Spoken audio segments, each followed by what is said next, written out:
wanted to start out with my rant that I published this morning over at HartmannReport.com, which anybody could read anytime. It's free. There are no ads or anything.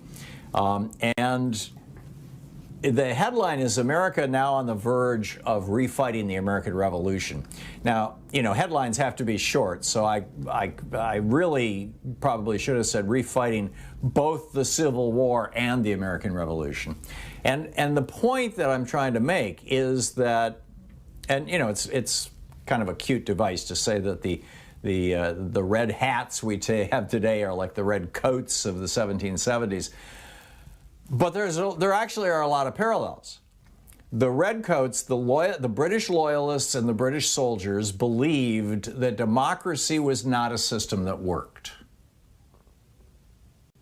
I mean, let's just be very, very clear about that. That's the most important point that you have to understand. This was about half of the people that we now call Americans, that were called colonists in the 1770s and the early 1780s. About half of America did not want to go to war with England or with Great Britain. They were loyal to the king. And the reason they didn't want to go to war, I mean, you know, obviously some of them didn't want to go to war because they had, you know, good cushy jobs that were subsidized by the British government. There's a lot of that going on. But the theoretical underpinning was democracy doesn't work. You know, these guys, Alexander Hamilton and Thomas Jefferson and James Madison and Thomas Paine and you know, these guys are calling for democracy. Democracy failed in Greece 3,000 years ago. The Greek experiment in democracy only lasted a couple hundred years.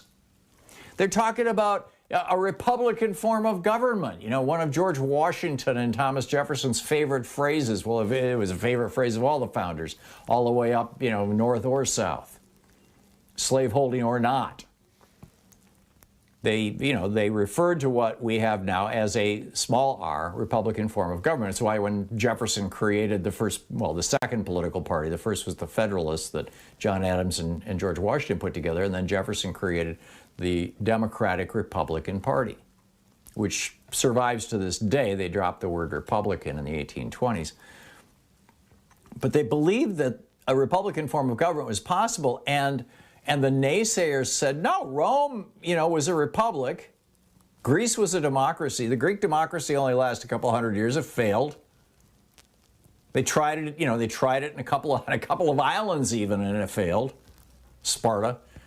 And then you've got the Republican experiment of you know, the Roman Republic, and that failed. That, you know, by the year 200 that was gone.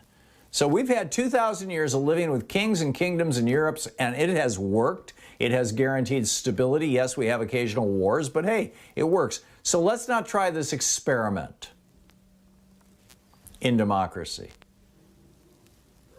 They were absolutely opposed to these two principal core founding ideas that you find in the Declaration of Independence. Number one, that all men are created equal and endowed by the Creator with certain unalienable rights. In other words, all people should have access to human rights. And number two, that to secure these rights, governments are instituted among men, deriving their just powers from the consent of the governed.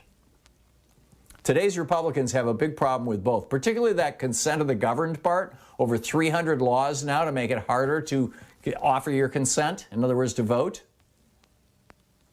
And obviously, that whole part about human beings having unalienable rights, I mean, you know, they're obviously opposed to that.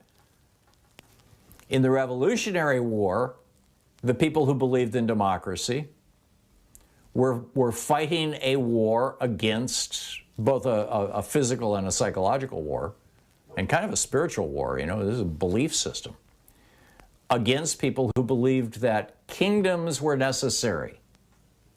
That if you had a democracy, the people would simply vote everything to themselves. They'd drain the public purse. They'd ruin the country. Average person doesn't know how to run a country. How can they vote for representation? You know, this was their argument. This, by the way, is still the Republican argument.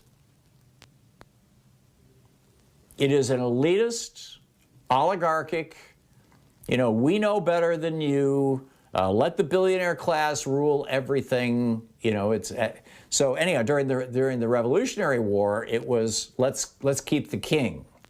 During the Civil War, it was essentially the same thing, except in the South, instead of kings arising, what we had were oligarchs. Because of the invention of the cotton gin and its widespread distribution in the 1820s, only to the biggest and wealthiest plantations. It was a very expensive contraption. Those giant plantations were able to undercut the price of cotton and wipe out the small competitors. So by the 1860s, this started in the 1820s, this took 2.5 generations. By the 1860s, the entire, all the really high quality productive land in the South was owned by just a few thousand families. The Civil War was a Southern oligarchic police state. It was no longer a democracy versus the North, which was more or less still a functioning democracy. And the goal was to end democracy. That was the explicit goal of the people in the South. And maintain slavery, which was, part of their ending democracy. So what I'm saying now is that when we see Mitt Romney getting booed, when we see Liz Cheney about to get kicked out of the GOP, what we are really seeing is that the Republican Party now represents one thing: oligarchy, rule by the rich.